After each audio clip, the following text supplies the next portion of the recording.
Hello everyone and welcome back to Superboy Beyond, and today we are jumping into a area of Superman that we haven't really touched on yet. Someone said in a comment a while back that they hope that we'll watch some of Kirk Alyn Superman serials at some point, so we are going to slowly work our way through. We're going to watch the first one today, which is Superman Comes to Earth. Which is basically the same story as the first episode of the George Reeves show, just told slightly differently. So it'll be fun to watch it now and kind of compare it in our heads a little bit.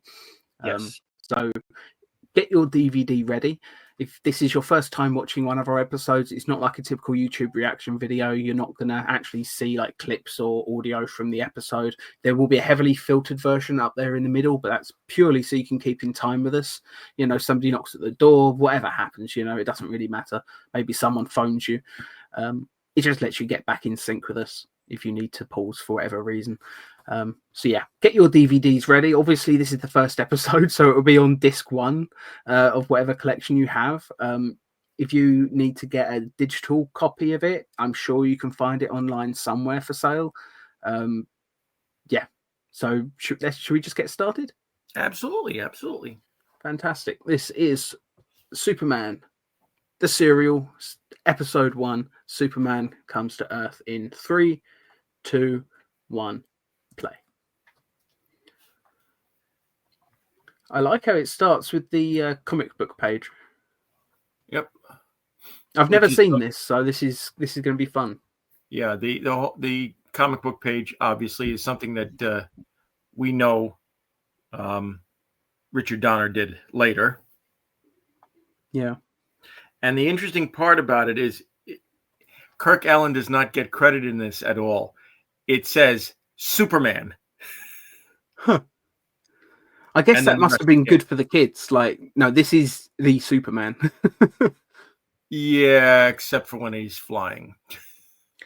I actually quite like the fact that they used animation for special effects in this. I actually think it's quite charming in a way. I do like the title cards as well. Yeah, that's one standard of the serial.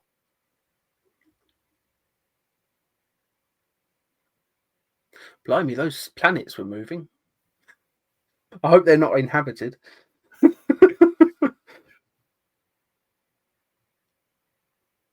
Well, again, this was the 1940s. You know, they didn't know much about how planets moved in space. Tell you what, though, for the 1940s, it's not bad looking. It works.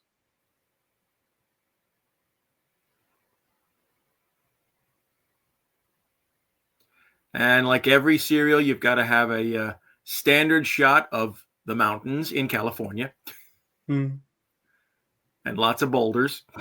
That's a cool painting of the city. I like the design. It, you know, with the black and white, it almost makes it look like a real city. Yeah, this is one of those things that I don't ever want to see a colorization. I just don't think it'll look as good.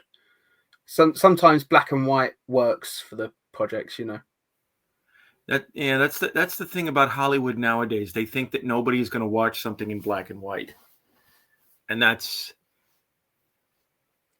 wrong. Yeah, sometimes black and white is just a great stylistic choice. I like how they got the ship in front of the volcano there. It's a good shot. I'm guessing it's like rear projection, like maybe it's a miniature. Because it does look like the background is being projected, maybe. Yeah, I think it is. And I like the design for his rocket as well. It's not bad.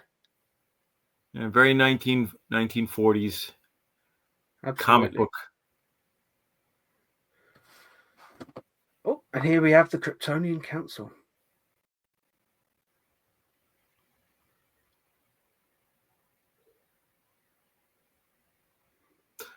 A lot of these sequences here on Krypton are going to get reused in the second serial, Atom Man versus Superman. Well, that's fine. I know these serials are pretty low budget, so makes sense they'd reuse some of it.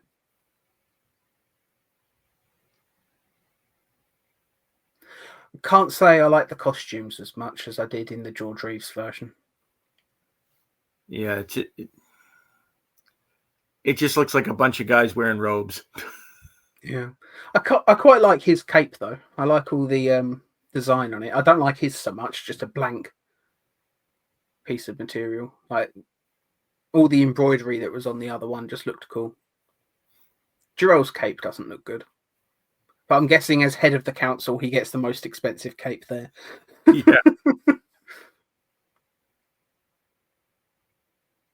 And Captain Marvel wasn't sitting in the room, which is throwing me a little bit.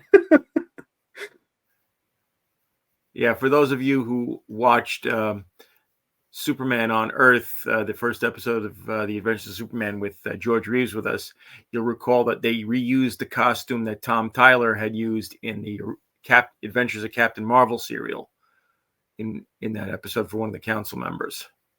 It works though. You know, it the style of that costume fit with the style of all the other characters, which I know all the costumes are just reused, but whoever chose which costumes to use clearly did a good job. Yeah.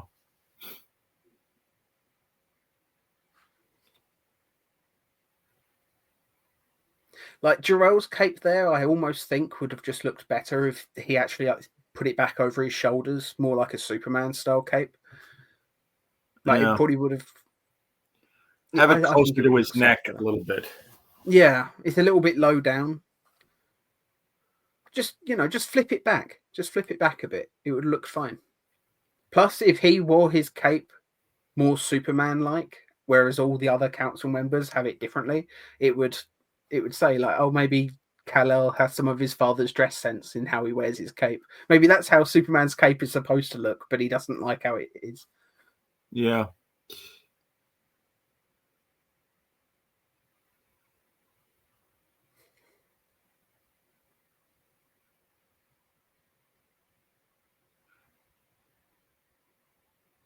His cape isn't so bad with the embroidery. Yeah, I like that. I guess those two just have the best capes. Maybe they're the two like top councilmen or something. I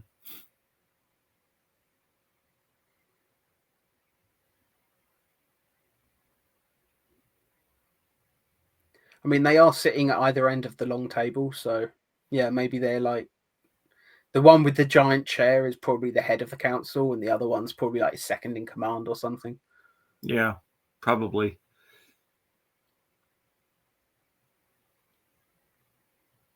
But it wouldn't be a Krypton scene if you didn't have the council telling him he's crazy. Yeah.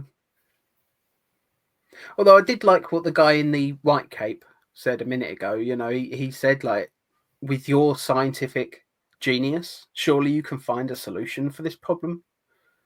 Like, I mean, at least they want Jor-El to actually do something about it. They're just unwilling to accept the fact that it is far too late. There's nothing he can do. Except evacuate. I will say this. The actor they have playing Jor-El here, I'm not too keen on him. The one they had in The Adventures of Superman looked far more like he could be Kal-El's father.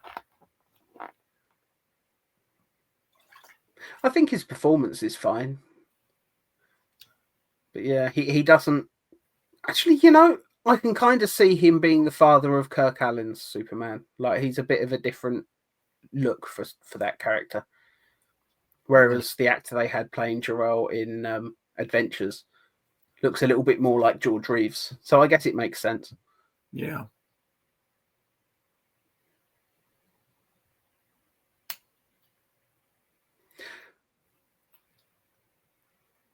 The fact that councilman was actually laughing as Jor-El left the room just then, like, I mean, you're all about to die. It's not a time for laughter. Well, again, they don't believe that he's telling the truth. No, I suppose. Well, some of them believe that he's probably telling the truth, but that there is a way to stop it.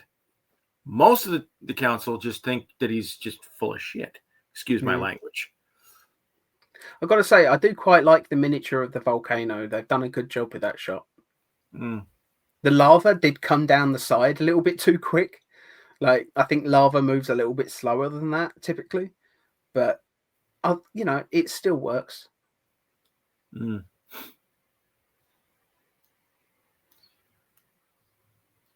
And I love the music. Now that was That's a cool shot. That's one thing that you can say about all the serials. They had great music. Do you know if they ever released the music as like an album, that soundtrack? That I don't know. I'd love to actually see a release of that stuff, but I very much doubt anybody would buy it except the Uber fans. You see something. Some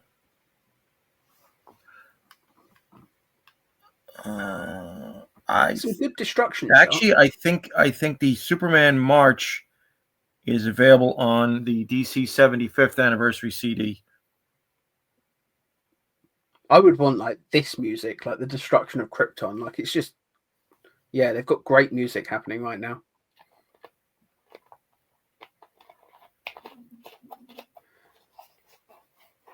Yeah, for a low budget serial, this has some pretty good visual effects. I'm guessing that a lot of this is reused from other productions. Yeah, probably. I mean, that's what the serials were known for, doing things fast and cheap, and still putting out a quality product, even though it is fast and cheap. And I know they've just switched to animation for the Rocket. I get why they did it. It's a little bit out of place, but there is something charming about it.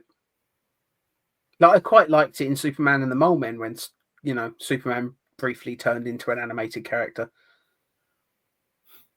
But I mean, I can't imagine them being able to do a shot like this any other way back then. Like there was, proper action to the way that rocket came flying down. I wish they'd had it actually crash and you'd see like dirt come up, but I mean that's just nitpicking at this point.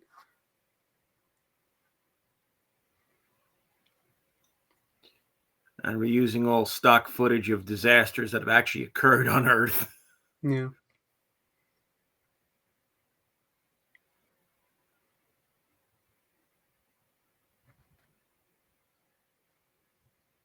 I'm just surprised that Warner Brothers hasn't decided to go back and redo all the animated shots with CGI to make it look realistic. I'm glad they haven't, but it would be an interesting thing to watch. As long as they did it well, like how they did with Star Trek, the original series. I thought those shots were great. Oh, looks like they got the baby out of there just in time. And this is another time where the couple is called Sarah and Eben.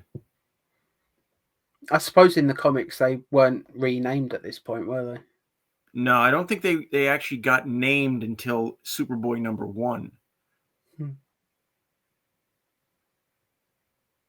#1. Just for the ease of the viewers and myself, I'm still going to refer to them as Jonathan and Martha in this.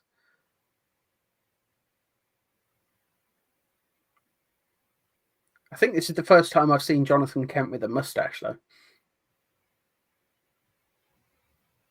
Yeah. I can't think of any other version with a mustache. He didn't have a mustache in Adventures, did he? No. Quite like it, though, Oh, look at that. As he pulls the cart.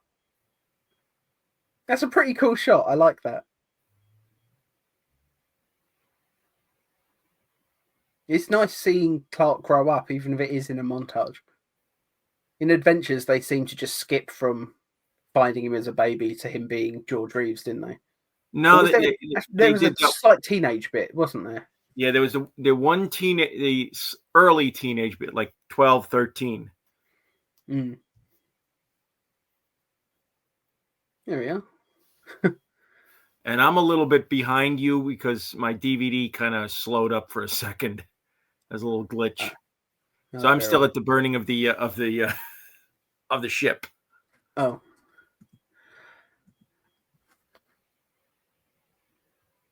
I think you'd also be a tiny bit behind the viewers from when I counted us in, so I might as well keep playing.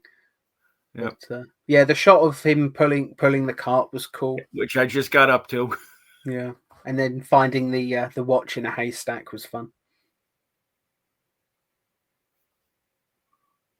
I don't think Teenage Clark here looks very much like Kirk Alyn, though. If anything, he looks more like George Reeves.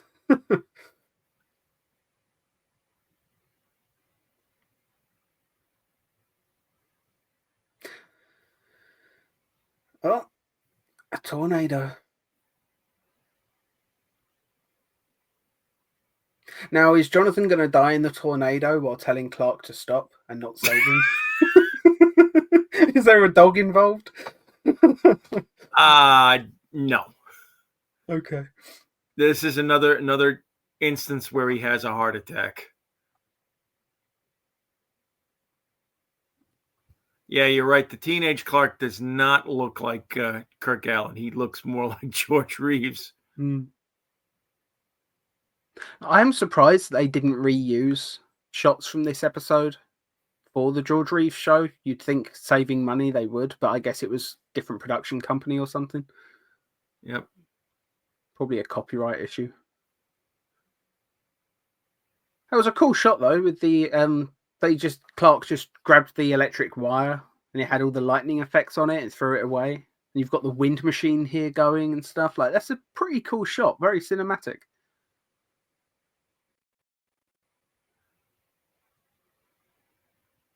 Yeah, I just got up to the tornado sequence.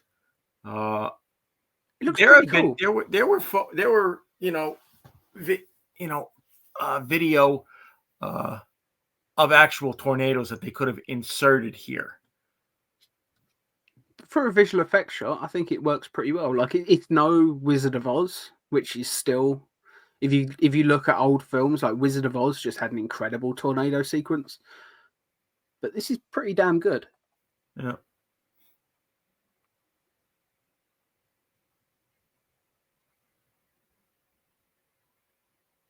And here we have Kirk Alyn learning about his past.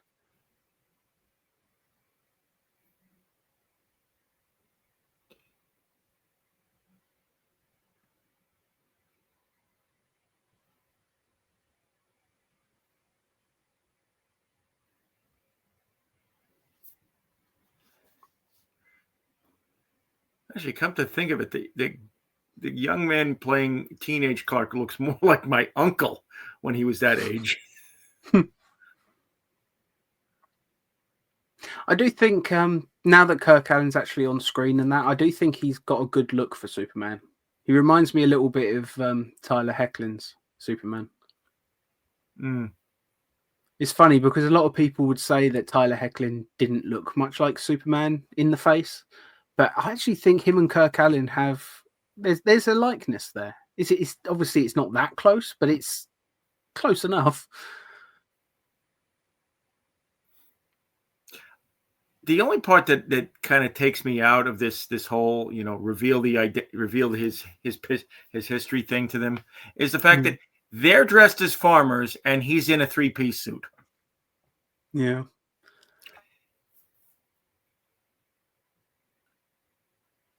I guess he was getting ready to leave at that point. He must have, but still, he should be dressed a little bit, less businesslike. No.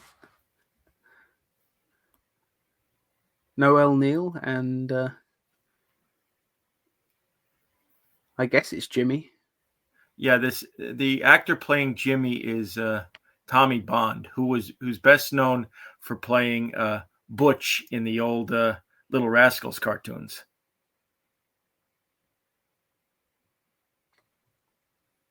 He looks a little bit too old to play Jimmy, in my opinion. Like, he looks the same age as Lois and Clark. Like, he should look considerably younger. Just in my opinion, He looks like a full-grown man. He doesn't look like a kid. That's one of the things I love about Jack Larson's casting. He doesn't look like a teenager exactly, but he looks young enough, like he's a youthful guy. Yeah, his youthful exuberance. Mm. Which I definitely think Tommy Bond has. It's just physically he does look a little bit older than he should as Jimmy. But at least he's wearing the bow tie. True.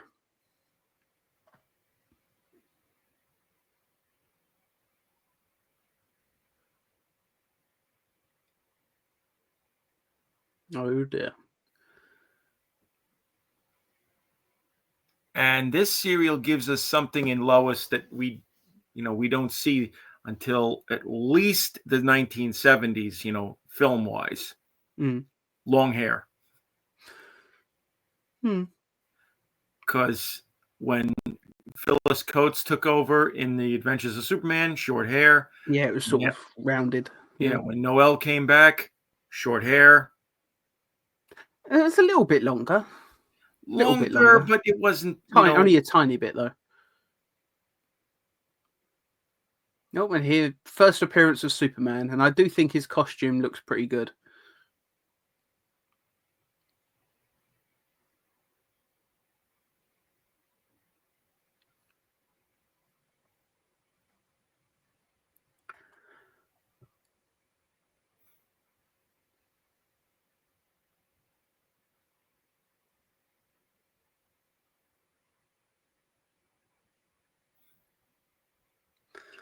That was great. Will Superman save the train? Of course he will. He's Superman. Will Lois and Jimmy die in the second episode? Clearly not. Of course not. Yeah, that was great. That was a lot of fun. I can see why this serial took off. Like, that was a really solid introduction. And the cliffhanger is great. Why it had a sequel. Yeah. I don't know. I was thinking we would watch and react to something different next, but I kind of just want to go straight into episode 2 now. Me too. So yeah, Chris is still finishing the episode just purely because his DVD messed up a little bit, but that was a really solid episode. I thought the music was great. I think Kirk Alyn looks great as Superman. He's got a really cool look about him, very different to all the other versions. His suit is obviously basically the same as George Reeves, but obviously the cape attaches slightly differently. Like that's the main difference I picked up on. Yeah. I would have to look at photos of the suits to compare, like how different is the symbol on his chest between George and Kirk. But it looks basically the same from my memory. Close enough. Yeah, really solid episode. The only thing I would say is weak about the episode is just some of the costuming on Krypton. Agreed. Some of the capes look great, as we said, but most of them don't. Yeah. In a room full of 8 people, the fact that 2 of the capes look pretty damn good, it's not quite good enough. But it's a low budget serial. We'll forgive it that. They probably just pulled all these costumes out of storage. I don't know what they would have been used on. Maybe some medieval film with knights or something. I don't know. Some of the clothing looks like it could have been, Middle Eastern films. Maybe. Of the 1940s or even Chinese. Yeah. Yeah, it's sort of, especially with all the stitching and stuff, with all the patterning and stuff, it does remind me, it's got a slight sort of Asian flair to it. Yeah. I think those 2 capes look great. The others just look kind of rough. Yeah. Jor-El's, like you said, should have been worn a little bit higher, close to his neck. Maybe one of the flaps flipped over his shoulder. But yeah, still a solid episode. I think it's a solid. As far as introductions go, it's a solid 7.5. I would say maybe even an 8. Yeah. I wouldn't say it's a strong 8, but it's. I would go no more than 7.75 on this. I'm comfortable with that. 7.75. seems like a pretty fair score. And Yeah. I We do don't like really the get visual into effects. Yeah, we don't really get into the really good stuff until the next few episodes, when we finally get introduced to the villain of the piece, which is the Spider Lady, who is Right. played by actress Carol Foreman. She was known as the Serial Queen. She did dozens and dozens of serials, Mm. and this was not this set of this serial was not the last time she would work with Kirk Alyn.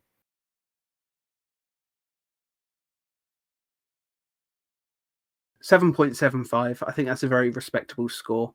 And Yeah. yeah, this has been really fun. I'm looking forward to watching episode 2 now. So thank you all so much for watching. We'll see you next week with part 2 of Superman 1948. See you then. Bye-bye.